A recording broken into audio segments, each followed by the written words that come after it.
This is the Buffett Mindset channel where we practice patience and calm wealth building daily. If you enjoy these types of videos, consider liking and subscribing.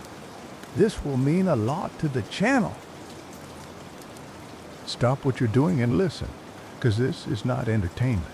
This is not a gentle suggestion to make you feel good for a moment.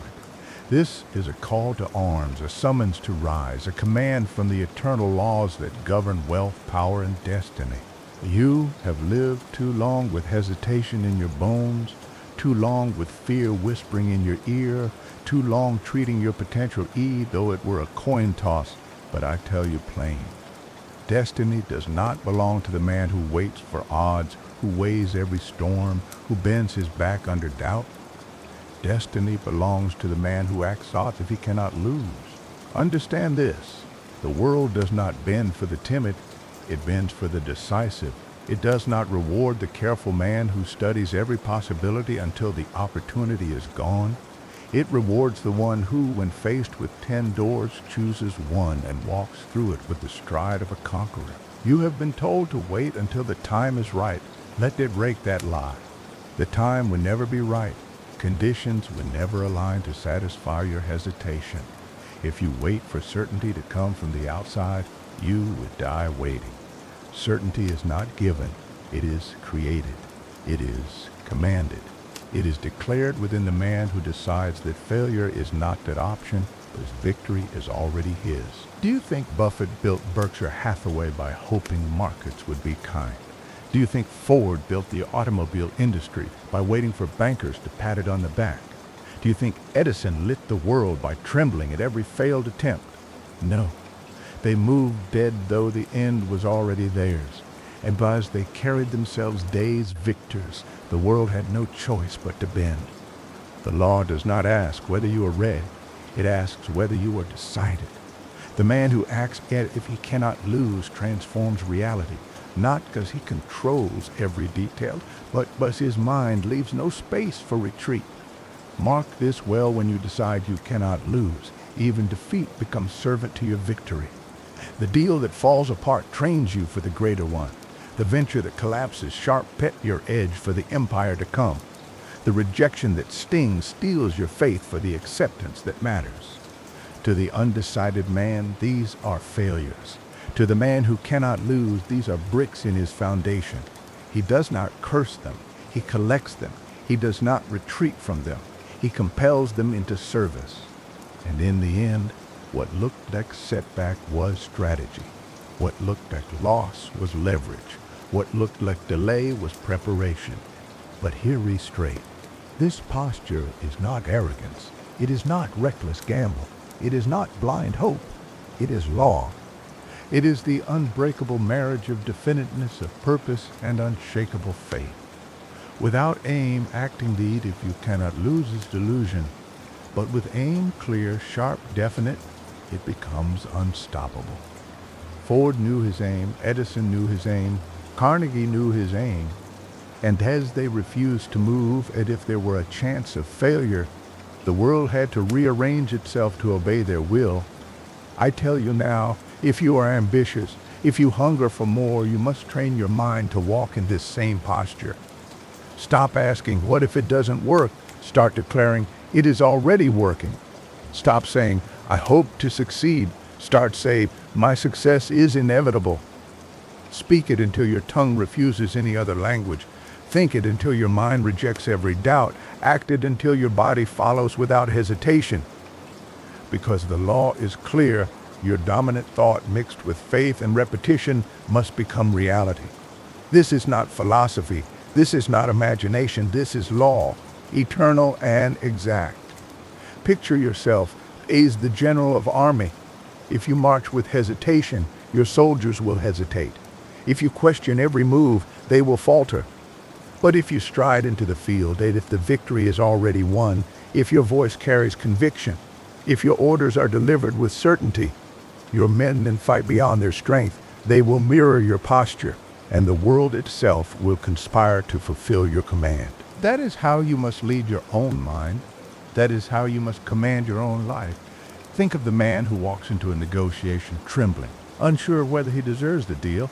He is devoured before he speaks a word. But think of the man who walks in as though the deal were already signed, who speaks with quiet certainty, who acts not that a beggar, but that a builder. The world bends to that man, because confidence is magnetic, certainty is commanding, faith is the language the universe cannot refuse. Now listen, is where most men stumble. They think they must feel unshaken before they act. They think faith must arrive fully grown before they move. They wait to feel ready, and so they never do. But the law works in reverse. You do not wait to feel certain. You act as though you already are, and the feeling will law. Faith grows in the soil of action. Certainty is built by movement.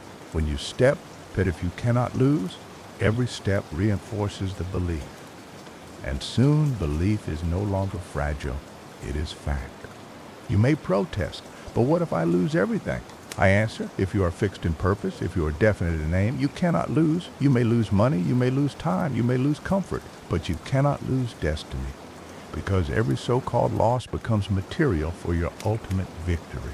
Buffett watched markets collapse, fortunes vanish, chaos shake the world, but he sat still calm, certain, because he knew law. He knew compound would betray him. He knew discipline would fail him. And so what others thought disaster became his field of harvest. That is the way of the man who cannot lose. And so I command you, from this day forward, stop walking like chance decides your life. Stop speaking like failure is an option. Stop living as though your destiny is negotiable. Begin to act, speak, and think that though the victory is already yours, because it is. The only question is whether you claim it.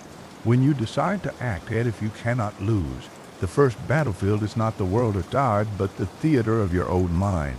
You must master the script that plays in your thoughts, for it is that script which directs every action, every habit, every outcome. Most men fail there, not as the world denies them, but because their own inner dialogue whispers betrayal. They say, I hope I succeed, and the subconscious hears, I doubt I will. They say, I'll try, and the subconscious hears, I am not certain. The mind obeys suggestion without question. It does not filter truth from lie. It only accepts what is repeated with emotion. So if you repeat weakness, weakness is what it builds. If you repeat certainty, certainty is what it delivers. If you repeat certainty, certainty is what it delivers. You must rewire your speech until the only words that leave your mouth are those of inevitability. No more if I win. From now on, and when I win, no more I try. From now on, it is done. This is most of the world collapses. They wait for belief to show up before they dare to speak it. But law does not operate this way. You must speak first, you must declare first, you must call the unseen into form with words that ring like thunder.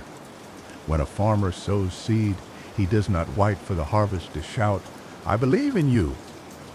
He sows with certainty that harvest will come, because he knows the law is fixed. That is how you must treat your dreams, your business, your wealth, your destiny. Sow words of certainty, sow actions of decisiveness, and soon the field of reality will yield exactly what you declared, but let it take you deeper. Acting if you cannot lose does not mean you never face storms. On the contrary, storms will come precisely as you are advancing. A general who marches will always meet resistance. A builder who raises walls will always face winds. But here lies the secret. Storms are not signals of failure. They are confirming that you are in motion. They are proofs that your vision has left the realm of thought and entered the field of reality. When Edison first thousands of attempts failed, he did not call them losses. He called them steps toward success. He refused to let circumstance redefine his certainty. That is what I demand of you. When the storm comes, when the market crashes, when the critics laugh, when friends doubt, do not bend, do not question, do not shrink. Plant your boots in the ground and declare a good. I cannot lose. Understand the psychology of this posture. The average man views a setback as evidence that he is not meant to win. The great man views it as evidence that the law is working, that the process is unfolding. The average man sees failure and stops. The great man sees failure and learns, adjusts sharp and continues. The average man says, maybe it wasn't meant for me. The great man says, it is mine, and I will not rest until it is claimed. Which voice will you obey? Which posture will you carry? Your answer to that question will write the entire story of your life. Now let me reveal the engine that powers this law, definiteness of purpose. Acting it if you cannot lose is empty bravado unless it is tied to a definite aim. The drifter says, I cannot lose, but he has no direction, no chief aim, no clear identity to anchor it. His words become smoke. But the man with a definite purpose, he who has chosen one great mission, written it down, etched it into his heart, his certainty carries weight. The subconscious mind responds to definiteness like fire responds to oxygen. When you fix your aim, when you repeat it with faith, the entire machinery of your inner world aligns. Ideas flow, energy rises, discipline strengthens, resources appear, people are magnetized, and what seemed impossible begins to move like iron filings drawn to a magnet. This is not coincidence. It is compound law. Think of Buffett in his early years, poring over companies no one cared about, investing when others laughed. His purpose was definite, to find value and let compound work. The world said, too slow, too boring, but Buffett never wavered, never questioned. He acted dead if loss was not an option as his horizon stretched beyond the noise of the moment, and history proved him right. That is how you must think. Not in days, not in weeks, not even in 10 years, but in decades, in legacy, in the eternal echo of your decisions. And head is the sharper edge. Acting it if you cannot lose, thee make men uncomfortable. They will call you arrogant, delusional, unrealistic. Why? Because your certainty exposes their hesitation, your faith offends their fear, your decisiveness mocks their excuses. Do not argue, do not defend, do not waste your fire trying to convince them. Simply continue, because nothing silences critics faster than results. Nothing erases doubt, evidence, and nothing proves the law more completely than a man who refused to retreat and then stood one day with a crown of victory in his hand. So, train yourself. Each morning, before you rise, declare aloud, I cannot lose. Every step I take is victory in motion. Each night, before you sleep, repeat again, I cannot lose. Every trial bends to serve thee. Speak it until your subconscious absorbs it as stone absorbs water. Act it until your body follows automatically. Live it until your very presence radiates certainty.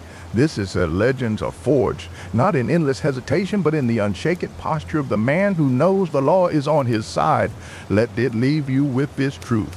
Your life will always move in the direction of your belief. If you believe you may lose, you will create hesitation, and hesitation will build failure. If you believe you cannot lose, you'll create action, and action will build fortune. Choose now which law you will obey, because whether you decide or delay, the law will still operate. But oh, the man who declares, who acts, who moves with certainty will see it bend the world to his will. When you rise in the morning, before the world has a chance to whisper its doubt into your ear, you must establish command over your mind. This is the battlefield of destiny, and if you do not seize it, the enemy of drift. That begin every day by writing, speaking, and visualizing the image of yourself victorious. Do not describe yourself as becoming. Describe yourself these already being. The man who waits to feel like a conqueror before he acts will wait until death. The man who acts as if he is already victorious will live to see it. Your subconscious does not distinguish between imagination and reality. It only responds to repetition, to emotion, to faith. Feed it the pit of inevitable triumph until hesitation cannot survive in its presence. You must make certainty so natural to you that anything less feels foreign, even repulsive. But certainty without action is delusion. You must anchor your belief in motion. Each day, demand from yourself one act that aligns with your chief aim, no matter how small, no matter how inconvenient. For discipline is built not by rare bursts of fire, but by steady sparks that never go out. The man who waits for grand opportunities to prove himself will remain untested. The man who builds the habit of movement daily, no matter the circumstance, cannot be stopped. Do you see it? This is how you transmute thought into flesh, faith into evidence. The man who cannot lose is not the one who feels powerful, but the one who refuses to stop walking in the direction of his purpose. Let me tell you plainly, fortune does not favor the hesitant. It despises them. Eye will not pour its riches into a vessel full of hoods, and doubt is the hole that leaks destiny. When you decide, when you act, when you hold your aim fixed, the law of compound takes over. Each action adds weight to your belief. Each belief strengthens your action. They spiral upward until momentum itself carries you. This is the secret few discover, for most men quit before momentum takes root. They grow weary because they did not believe long enough. They did not endure long enough. They did not continue long enough for the tide to turn. And so they call the law false, when in truth they abandoned it. Study the giants of history and you will see this law at work. Rockefeller reinvested when others spent. Carnegie expanded when others retreated. Ford doubled down when others mocked. Edison persisted when others laughed.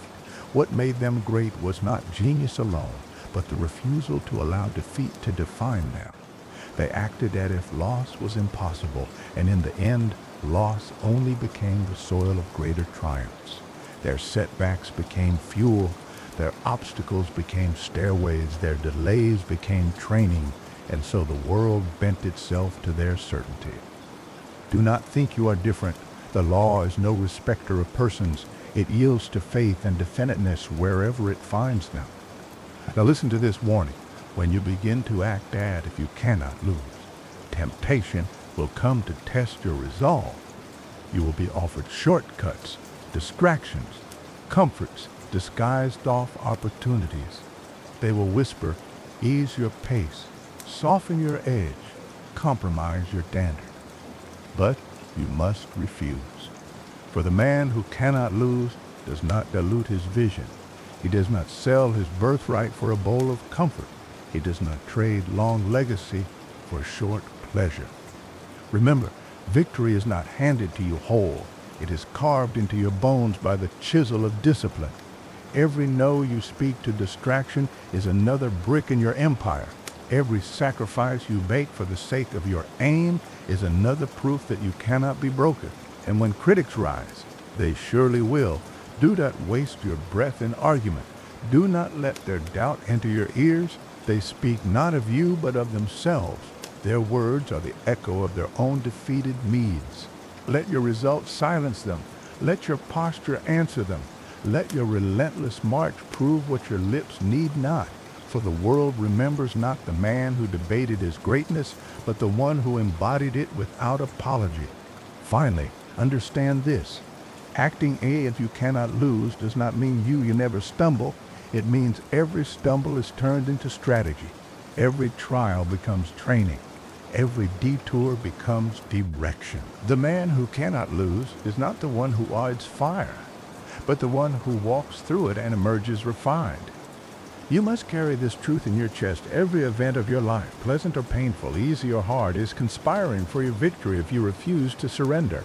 That is what it means to act if you cannot lose. Not arrogance, not blindness, but faith so fixed that no power of earth or hell can bend it. So stand tall now, breathe deep, let these words settle into your marrow. You are not hired to negotiate with life, you are reared to command it. From this day forward, let your thoughts, your speech, your actions all declare one eternal truth: I cannot lose. And ed you repeat it, ed you embody it, ed you build your days upon it. Watch shades the world begins to agree. Every man who has walked the path of greatness faced what seemed like insurmountable walls. But the difference between the man who quits and the man who conquers is this: the quitter saw a wall, the conqueror saw a ladder. The law is simple: whatever cuts against you must eventually serve you if you refuse to surrender. Obstacles are not barriers, they are raw material. They are clay for the sculptor, iron for the blacksmith, storms for the sailor. If you approach them with fear, they will rake you. But if you approach them with faith, they will build you. Acting if you cannot lose means every blow becomes fuel. Every wound becomes wisdom. Every setback becomes structure. Consider the story of Thomas Edison. 10,000 failures, and yet he refused to call them defeats. He called them discoveries, lessons that revealed one more way not to build a light. To the world, those attempts were wasted time. To him, they were stepping stones to inevitability. That posture, the conviction that the outcome was already his, turned thousands of losses into the thin greatest invention of his age. The timid seed delayed with denial. The man who cannot lose sees delay lay sharpening. And when the final victory arrives, it is greater because of the road it traveled. Now look to Henry Ford. Bankers rejected him, newspapers mocked him, and investors hesitated. But Ford's certainty was unshakable. He acted dead if the automobile revolution had already begun. While others doubted, he built factories. While others hesitated, he produced. And when the tide of industry shifted, it was Ford who stood ready because he had refused to bend his belief to the winds of opinion. His posture turned mockery into legacy. That is the law in motion. The world eventually obeys the man who refuses to negotiate with doubt. And what of Andrew Carnegie, a boy with nothing but determination, mocked for his lack of education and resources, yet he walked as if he were already an industrial titan. He did not see poverty as his definition. Sunt costas temem, ranse leaders and nature in the success as a venture, right? Hillary Castro containing every long hour of labor into fuel for vision. His wealth was not born of privilege, it was born of posture, the posture of a man who could not be defeated. He understood that obstacles were not his enemies, they were his inheritance, shaping him for the fortune that lay ahead. This is where most men falter. They misinterpret the weight on their shoulders punishment, when in truth it is preparation. They see hardship as proof of failure, when in truth it is evidence of progress. Listen carefully. If your road is rough, it is because your destiny is heavy. If your trials are great, it is because your inheritance is greater. The law does not test the man who drifts, it tests the man who has declared himself immovable. And those tests, if endured, become testimonies that crown his victory. So how do you turn obstacles into allies? First, you must rename them. Stop calling them failures. Stop calling them curses. Call them teachers. Call them training. Call them proof that the law is alive. Second, you must refuse to retreat. When a door closes, do not curse the house. Build another door. When a bridge collapses, do not abandon the journey. Forge a new one.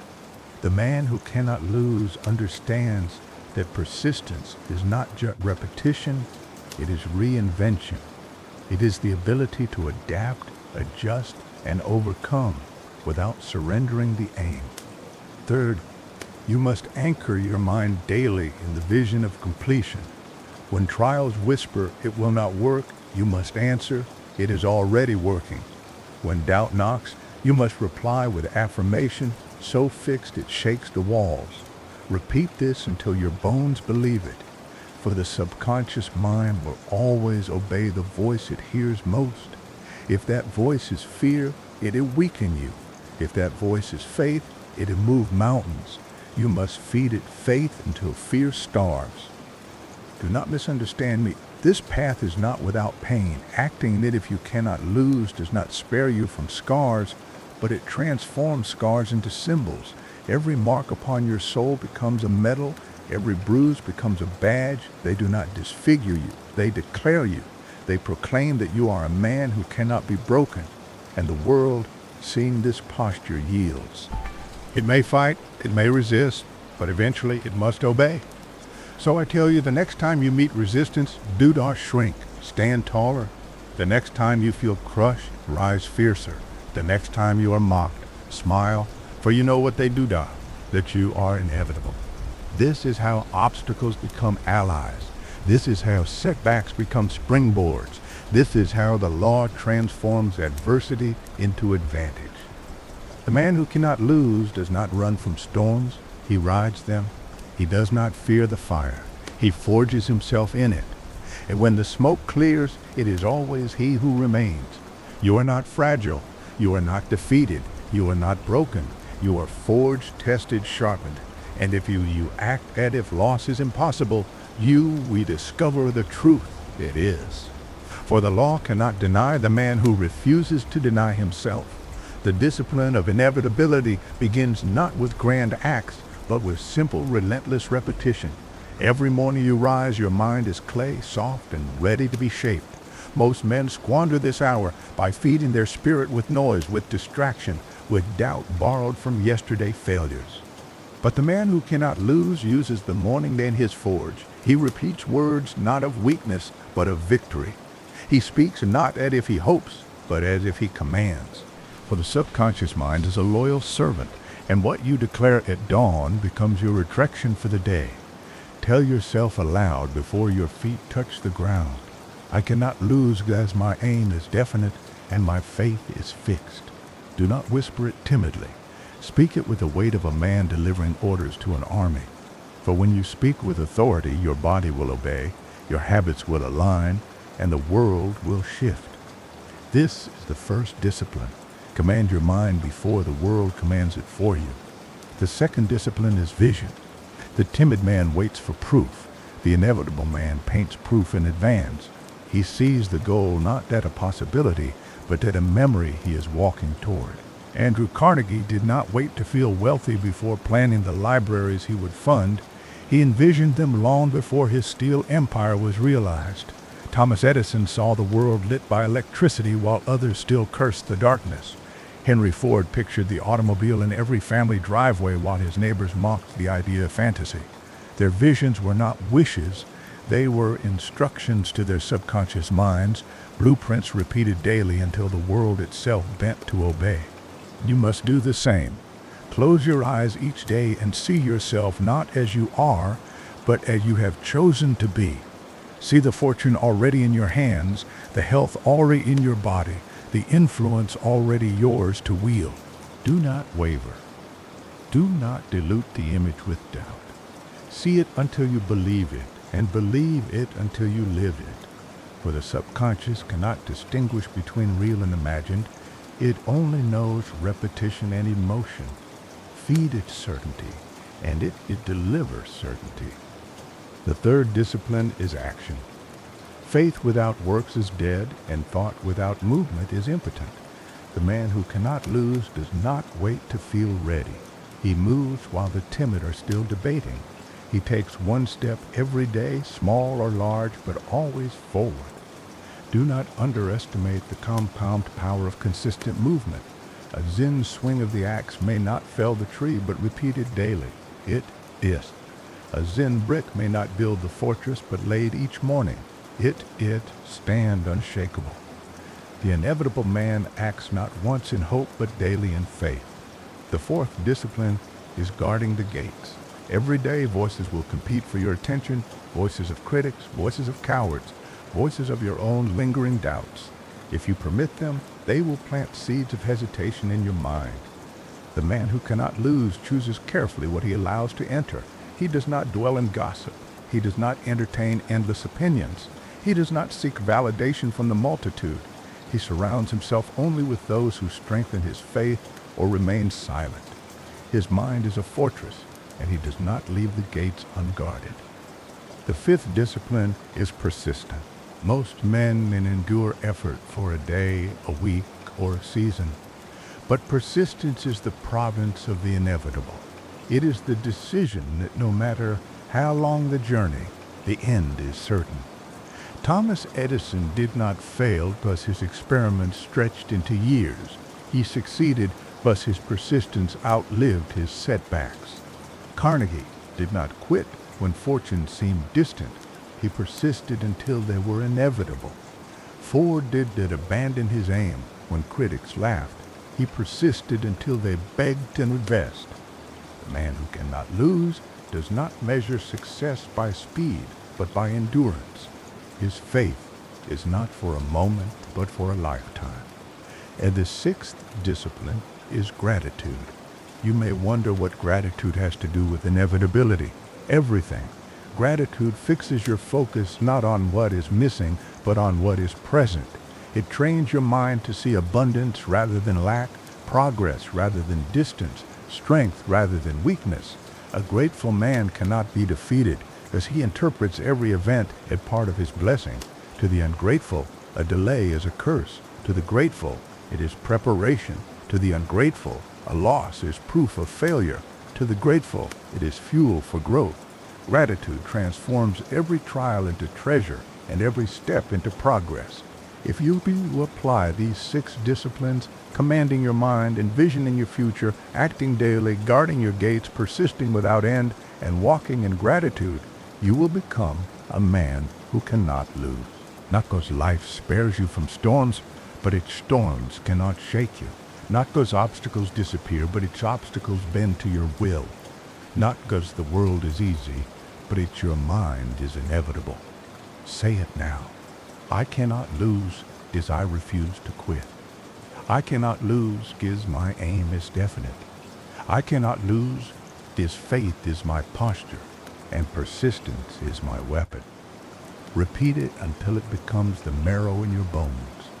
Walk it until your steps ebb with certainty. Live it until the world itself can no longer deny it.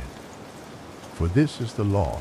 The man who acts as if he cannot lose cannot be defeated. Life itself must eventually rise to match his conviction. His destiny is not a question. It is a co-uncertainty, my friend. Is not the curse most men think it to be. It is the fire that forges conviction. The timid see doubt and retreat. The inevitable man sees doubt and leans into it. He knows that uncertainty only surrounds uncharted territory, and uncharted territory is where fortune hides. If you are walking a trail worn smooth by millions, then your path ends in mediocrity. But if the ground beneath you shakes, if the air feels thin, if your mind whispers, "What if this does not work?" that is the signal. That is proof you are entering the land reserved for kings. Most men pray for certainty before they act. They beg for guarantees. But the man who cannot lose understands the truth. Certainty is not given. It is created. It is built at a fortress with each decision, each step, each repetition. Every time you act in faith, you lay another stone. Every time you push forward despite doubt, you raise another wall. And one day, without realizing it, you stand within a citadel so strong that doubt cannot enter. Think of Edison again, not then an inventor, but at a model of this principle. 10,000 failures did not shake him because he never treated them as losses. Each attempt was another stone laid in the fortress of certainty. Doubt became his servant, showing him what paths would work until the path that would remain. Andrew Carnegie used uncertainty and fuel to move faster, knowing that hesitation by others created his opportunity. Henry Ford transformed doubt into defiance, proclaiming to the world that the automobile would merely exist, but dominate. These men did not wait for doubt to vanish. They conquered by acting, and the certainty already lived within them. You must learn to do the same. When doubt arises, do not curse it. Do not resist it. Transmute it. Let it remind you that you are moving into the unknown, which is the only place new wealth, new strength, and new legacy can be found. Tell yourself, this feeling of uncertainty is not my enemy. It is my proof that I am on the right trail. The coward waits until the fog clears. The conqueror moves through the fog, trusting that his faith lights the path. And herein lies a greater secret. Doubt is the exact material faith feeds on. Without doubt, faith has no meaning. Without uncertainty, belief has no weight. To act in the absence of doubt is no victory at all. But to act in its face, that is the act of creation. That is the moment heaven bends. Every fortune, every kingdom, every revolution was born not in clarity, but in chaos. The man who cannot lose is not the man without doubt. He is the man who moves regardless of it. So train yourself. The next time fear whispers, "What if you fail?" answer, "What if I cannot fail?" When doubt asks, "What if it doesn't work?" reply, "What if it already has?" Take every shadow of uncertainty and flip it into fuel for action. This is not mere positive thinking. This is strategy.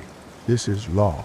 Because what you repeat becomes what you believe, and what you believe becomes what you live. Now let us talk of rhythm. Certainty is not a single act. It is a pattern. The subconscious mind accepts rhythm far more than reason. That is why habits rule your life more than ideas.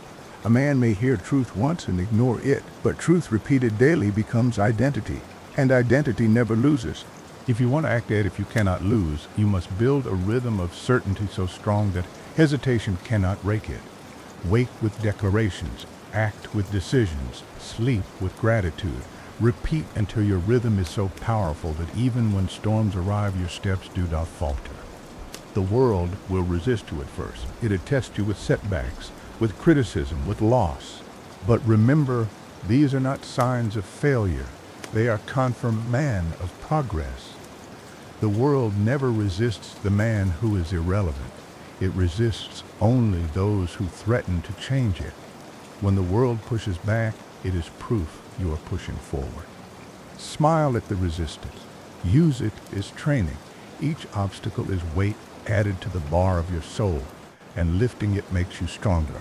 Mark this down. Victory is not built by comfort. Victory is built by collision. The inevitable man does not flee from friction. He embraces it. He knows that every strike of the hammer shapes the blade. Every fire tempers the steel. Every setback is the hand of God sharpening his edge. And when he steps forward, forged by struggle, doubt no longer clings to him, for he has already burned it into fuel. Say it with now, aloud and with force. Uncertainty is my ally. Doubt is my proof. Fear is my forge. I act it if I cannot lose, because in truth I cannot. Repeat this until your body tingles with conviction. Walk it until your spine straightened and your eyes harden with focus. Live it until no man can question your certainty, because you no longer question it yourself. Understand. Men who wait for the world to bless them with clarity die waiting. Men who bless themselves with clarity move mountains.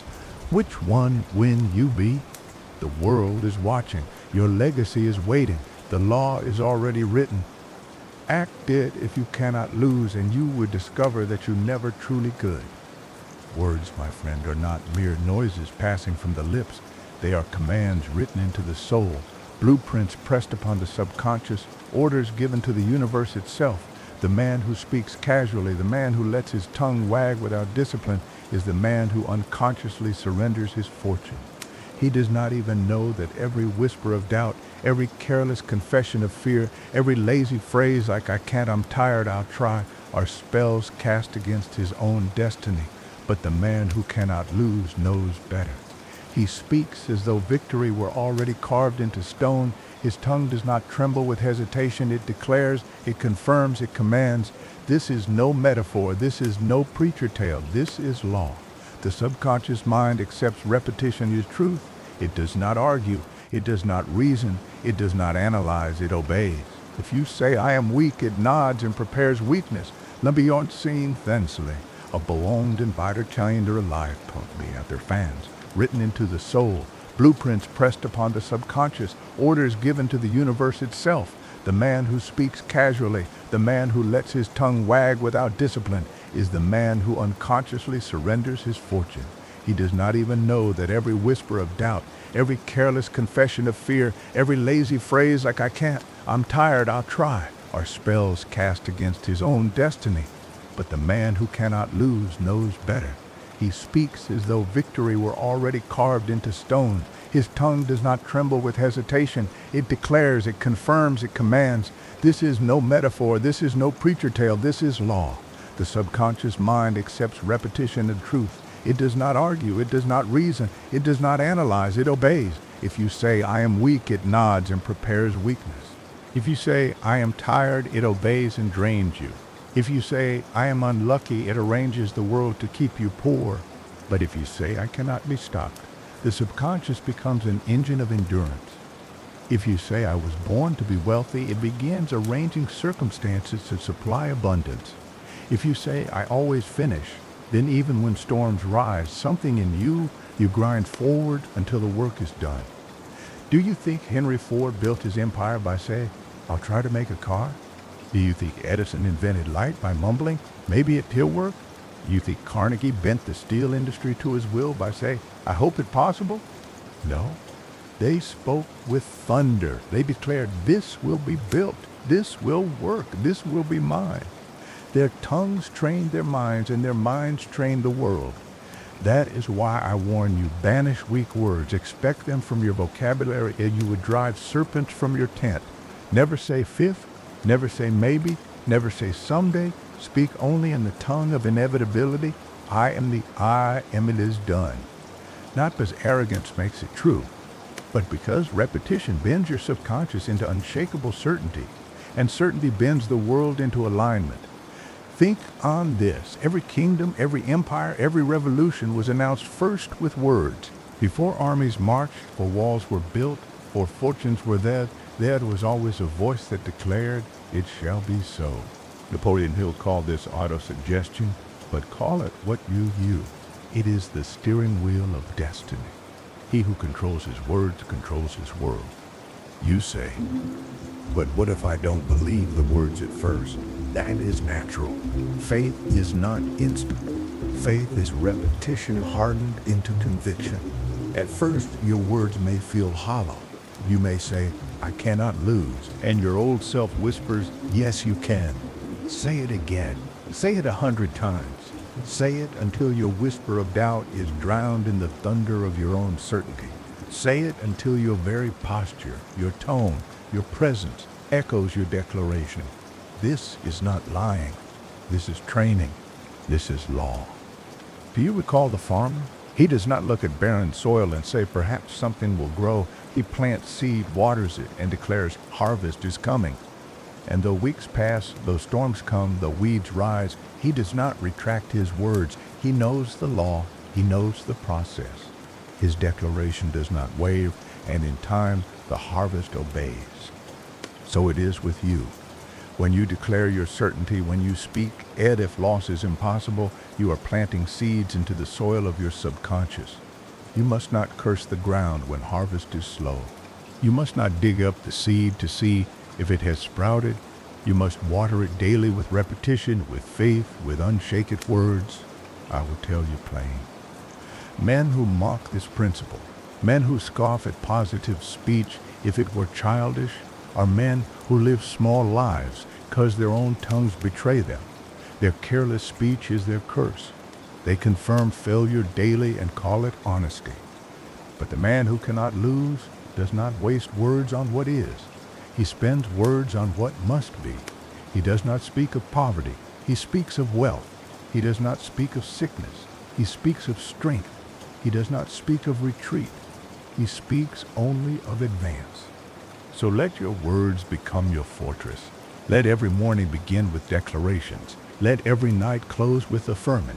Say aloud what you intend. Say it until your ears are tired of hearing it. Say it until your heart beats in rhythm with it. Say it until your actions flow naturally from it. And one day you will look around and realize what you spoke has become your world. Do you see now? This is why the man who cannot lose always speaks victory. He knows that his tongue is not idle. It is the hammer that shapes reality. And once you wield this hammer with discipline, there is nothing left to fear, for your words will have already declared the outcome, and your world will have no choice but to obey. Vision, my friend, is the hidden engine of all destiny. Long before a man lifts a hammer, long before he lays a brick, long before the sweat rolls from his brow, there is an image in his mind. That image becomes his compass, his map, his constant north. Without vision, men wander. Without vision, men drift. They labor, they move, they spend their days, but their hands build nothing lasting, because their eyes behold nothing clear. The world is littered with graves of men who had energy but no aim, motion but no mission, ambition but no image. And yet the men you remember, the men who bent history to their there, were men who saw what others could not. Look at Carnegie, who in his mind saw an empire of steel before he had the means to buy his first furnace. He walked as though he already held the title of king in his pocket, though all he had was a boy wages in his hand. Look at Ford, who saw not one car but millions rolling down streets that did not yet exist, driven by families who did not yet know they would one day ride in freedom. That vision carried him through mockery, through doubt, through financial storms. Edison saw light in a world of darkness. Carried the picture so long, so fiercely, that every failure became only another step toward it. That is vision. It is not fantasy. It is not dream. It is law, impressed upon the subconscious until the world reshapes itself to match. Most men make this mistake. They think vision is daydreaming. They imagine castles in the air, then curse the ground for not producing them. But vision is not idle. Vision is discipline. It is the deliberate creation of inner bliss so strong, so repeated, so vivid, that it imprints itself on the subconscious mind and directs all action without hesitation. The subconscious cannot distinguish between what is imagined with feeling and what is real. It accepts both this law. That is why the timid man rehearses failure in his mind and then lives it in the flesh. That is why the doubted man imagines rejection and then receives it from the world. Their vision was certain, though it was dark, and their subconscious obeyed. Do you see the danger? The mind will always move toward its image. If you allow worry to paint your inner canvas, your life will become a gallery of fear. If you allow defeat to sketch its lines across your thought, your days will soon mirror the fear. But if you hold before your eyes a vision of wealth, of victory, of purpose, if you return to it daily, feeding it with repetition, watering it with faith, guarding it from doubt, then your subconscious must begin arranging the world to reflect it. Understand, this vision is not for the world to approve. It is not for your neighbor to confirm. It is not for your friends to clap their hands about. Vision is for your soul to hold, secretly if you must, until it grows too large to be hidden. Men who expose their vision too early to the noise of others find it mocked, doubted, ridiculed, and often they abandon it. But the man who cannot lose hides his vision deep in his chest, waters it in silence, guards it as a king guards his heir, and reveals it only when it is too powerful to be denied. Think of Joseph in the ancient tale. He dreamed of greatness, of authority, of stars bowing to his light. But when he spoke it too soon, his brothers despised him, and his path became harder. Yet the vision did not die. Through betrayal, through slavery, through prison, the image remained alive in him, and at last the world was forced to honor it. That is the power of holding vision against all opposition. Now let me be direct with you. If your life today feels small, if your results seem weak, it is because your vision has been borrowed. You are through the eyes of others. You are measuring your life by their opinions, their doubts, their limitations. You are carrying images not born of your soul, but imposed by the noise of the world. Tear them down. Burn them out. Replace them with a kiss of the man you were meant to be. Not timid, not hesitant, not apologizing for his hunger. See him clearly. See him daily. And then begin to speak as if he were already you. Act as if his life were already yours. Walk as if his destiny were already an end. This is no game.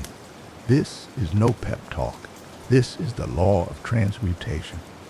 The image you repeat with faith becomes your identity. Your identity becomes your habit. Your habit becomes your destiny. It is the chain that cannot be broken.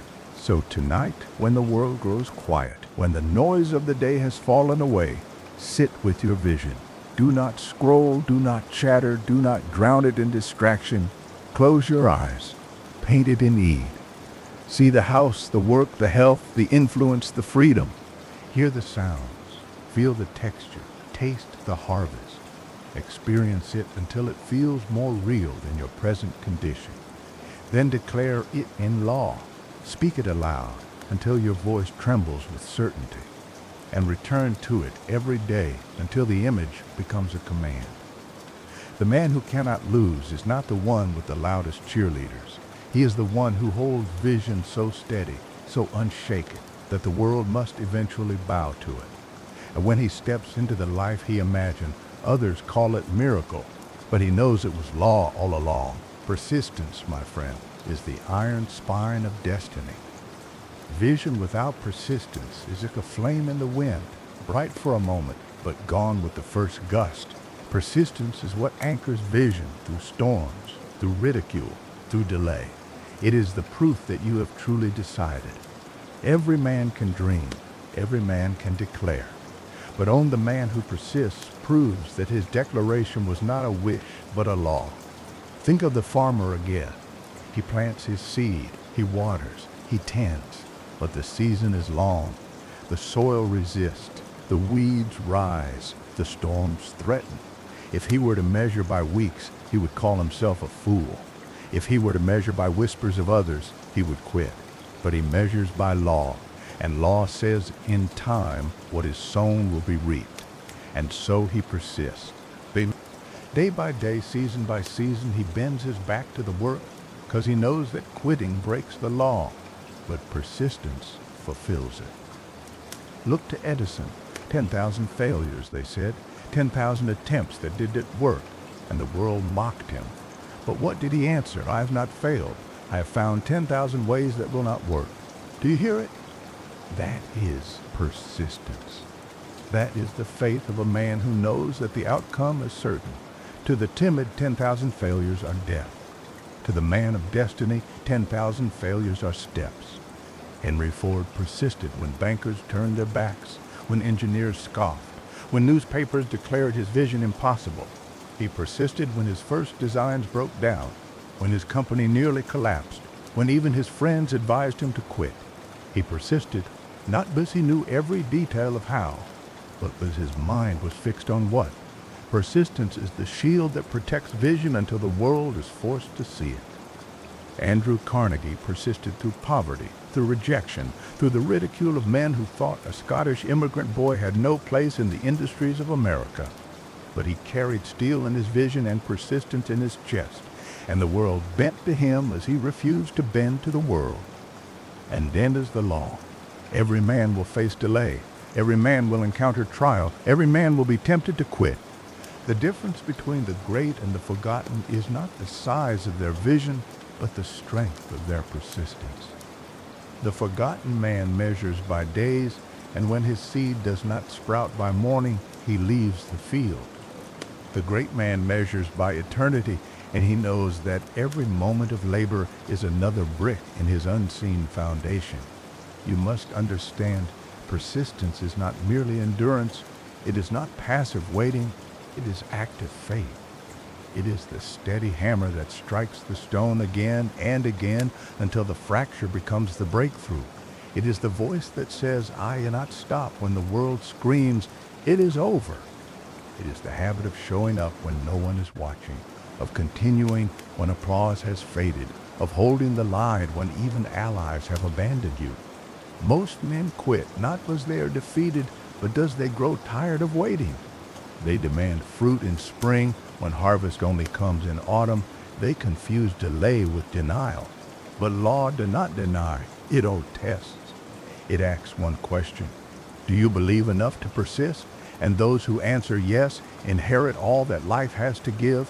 Think of water striking rock. One drop seems weak, but persistence, drop after drop, year after year, carves valleys, shapes canyons, moves mountains. So it is with thought, so it is with faith, so it is with the man who will not quit. I tell you plainly, if you would rise above the crowd, you must make persistence your second nature, speak your vision daily, act upon it constantly, and refuse to surrender it even in the silence of years, for the world will test you. It present delay, discouragement, distraction. It whisper, "This is not for you." But the man of destiny answers not with complaint, but with persistence. He acts as if his victory were already sealed. Then lies the mystery. Persistence transforms even apparent defeat into victory. Every delay becomes preparation. Every setback becomes strength. Every rejection becomes redirection. The man who persists discovers that he cannot lose, as even what seemed against him was secretly building him. So I ask you now, have you persisted, or have you dabbled? Have you declared once and quit when the applause faded? Or have you stood day after day hammering in, refusing to retreat? The choice is plain. You will either be broken by delay or forged by it, and the fire that tests you will either consume you or grow you, depending on your persistence.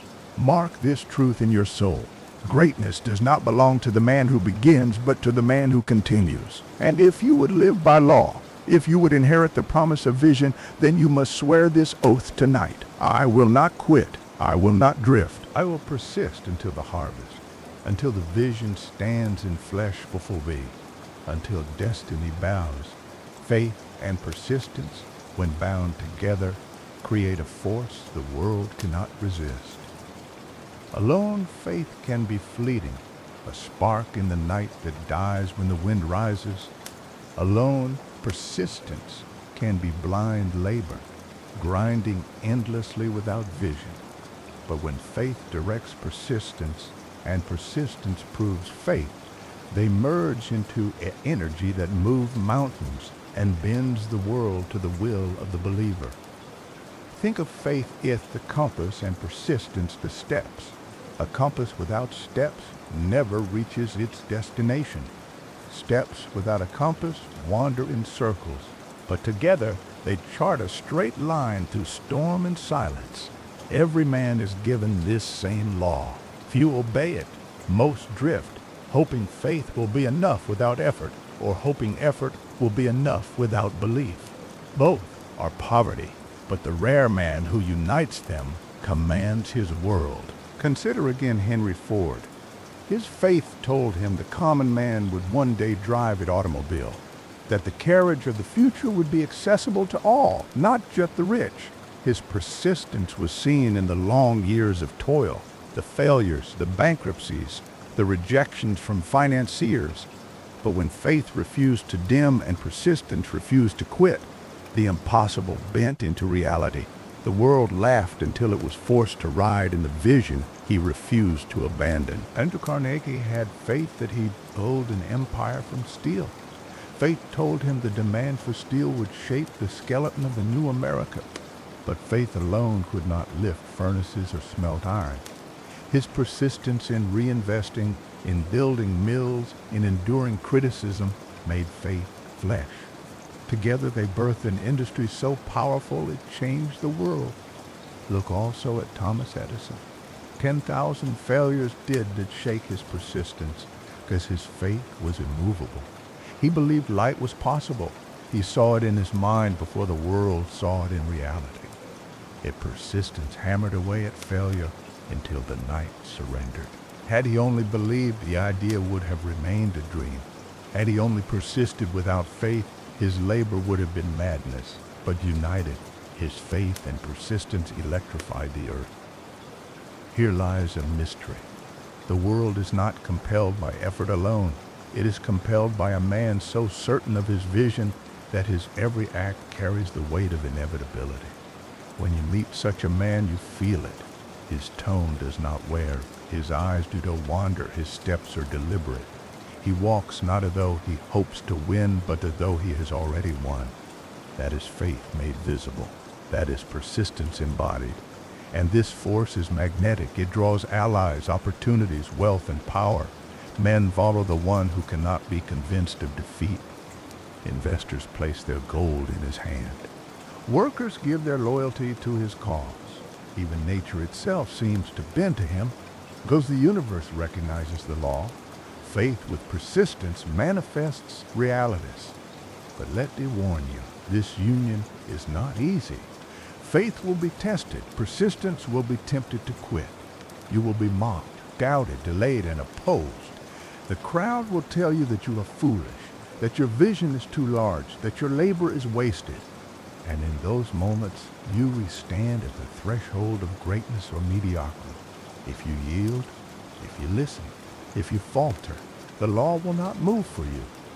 But if you endure, if you let faith fuel persistence and persistence prove faith, you will cross into the ranks of those rare few who shape history. The man who acts saith he cannot lose is not reckless. He is not blind to obstacles. He is anchored in law. He understands that every trial is already accounted for, that every setback is only a stepping stone, that apparent defeat is merely the shadow cast by coming victory. His faith says, I cannot be denied, and his persistence answers, then I will not stop. Together they make him unstoppable. Do you see now why so many remain poor in spirit and circumstance? They dabble. They hope without acting, or they act without believing. They walk half the path and wonder why they never arrive. They pray for wealth while speaking poverty. They declare faith one day and drift the next. They persist until discomfort rises, then retreat, and the law gives them what they ask for: confusion, lack, drift. But you are not called to drift. You are called to dominate. to plant faith deep in your soul, to water it daily with repetition, and to prove it through relentless persistence, to wake each morning with the vision already achieved in your heart, and to labor until the world mirrors what you already know to be true, to speak not of what might happen, but of what must happen. That is the language of kings. That is the posture of conquerors. And let they make this plain. The size of your vision does not matter in much of the certainty of your persistence. A small vision with unshakable persistence will outlive a large vision with weak faith. The man who digs one well until he strikes water will drink. The man who begins 100 wells and abandons each will die thirsty. You must choose one aim, one faith, one persistence, unyielding until the law delivers. The law is eternal. Faith plus persistence equals manifestation. You cannot escape it. You cannot cheat it. You cannot alter it. You can only obey or reject it. And those who obey it rise above circumstance, while those who reject it remain servants to chance. So fix this in your soul. From this day forward, I will not separate faith from persistence. I will not only believe, I will act. I will not only act, I will believe. And because of that, I cannot lose. Definiteness of purpose is the crown upon which faith and persistence rest. Without purpose, faith drifts into fantasy, persistence into wasted motion. But when you fix a clear aim, the law of success hard dead around you like armor. Purpose takes wandering energy and shapes it into a weapon. It takes scattered days and aligns them into a destiny. Most men live at candles flickering in the wind, giving off a little light, but never enough to ignite the night.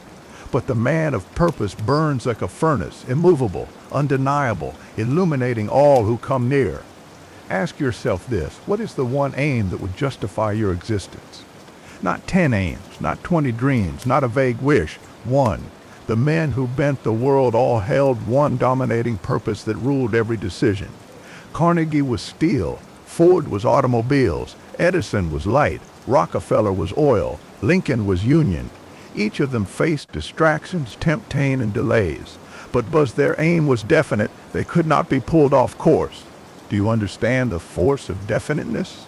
It eliminates doubt before it begins. A man with many possible paths hesitates at every fork. A man with one aim does not hesitate. He simply advances. This is why the world follows the decisive. People crave leadership, direction, clarity, and the man of definiteness becomes magnetic, because he does not wander. Knows, and so others lend him their strength. Now, how does definiteness tie into faith and persistence? Faith feeds the image of the definite aim until it becomes a living vision. Persistence proves that faith, day after day, hammering until the vision takes shape. And definiteness makes sure the hammer strikes the same spot until the rock splits. Most men waste their hammer on 1,000 different stones and wonder why none of them rake. The giant builds monuments as he strikes one stone without rest. Let me tell you something that will offend small thinkers. You cannot be everything. You cannot pursue every dream at once. You cannot chase a dozen opportunities and expect wealth to find you. Nature does not reward scattering. Nature rewards concentration. The sun warms, but a magnifying glass ignites. The stream flows, but when dammed and directed, it turns turbines. So too your mind. When concentrated upon one aim with faith and persistence, it becomes unstoppable. Think of the farmer again. If he sows a little seed here, a little there, wandering from field to field, he ends the season with scraps. But if he sows every acre with the same crop, waters it, weeds it, and guards it, he fills barns. The harvest is not in how many fields you touch. It is in how fully you commit to one. So it is with purpose. Edison did not invent electricity, the phonograph, and the electric light in the same week. Here's medlenter when season of Ozy be. It held one aim at a time until the world yielded it. Ford did not build airplanes, tractors, and radios. He built cars. And because he built them with obsession, he revolutionized transport. The man who conquers is a man who stays. But let it give you the sharper truth. Definiteness is not simply about choosing an aim. It is about surrendering to it, about building your days, your speech, your habits, your circle, your very identity around it. You do not merely have a purpose, you become it. Your purpose dictates what you eat, how you rise, what you read, who you walk with. You no longer drift. Every act becomes an extension of the aim. That is the secret the ordinary reject, is it demands sacrifice. But it is the very reason the extraordinary succeed. And this is why most fail. They flirt with purpose, but never marry it. They talk about ambition, but never submit to it. They want results, but not vision, applause, but not commitment. They dabble, and dabblers do not rise. The universe is not moved by men who are curious. It is moved by men who are consumed. Let it give you an exercise tonight. Sit alone. Strip away distraction. Take pen and paper and write one sentence. My chief definite aim in life is in line. And then finish it. Write it not for applause, not for posting, not for approval, but for yourself. Then read it every morning and every night until it burns into your bones.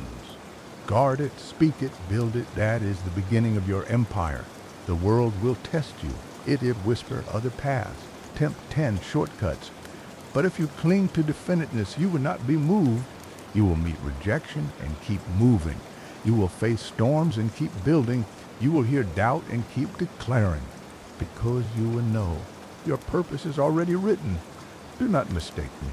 Definiteness is not prison, it is freedom. The man who decides is free from the torment of choice. The man who knows his aim is free from the weight of hesitation. The man who is consumed by one vision is free from the slavery of distractions. In this freedom he rises, while the indecisive remain chained to drift. So now we have the triad: faith to see the vision, persistence to prove it, definiteness to anchor it. Together they create a mind the world cannot resist. Together they form the law by which the common man rises to uncommon heights. And if you obey them, your future is not possibility. It is certainty. From this day forward, do not ask if success is possible. Do not ask if wealth is within reach. Do not ask if greatness can be yours. Fix your aim, bind it with faith, prove it with persistence, and declare without hesitation, I cannot lose, for my purpose is definite, my faith unshaken, and my persistence without end.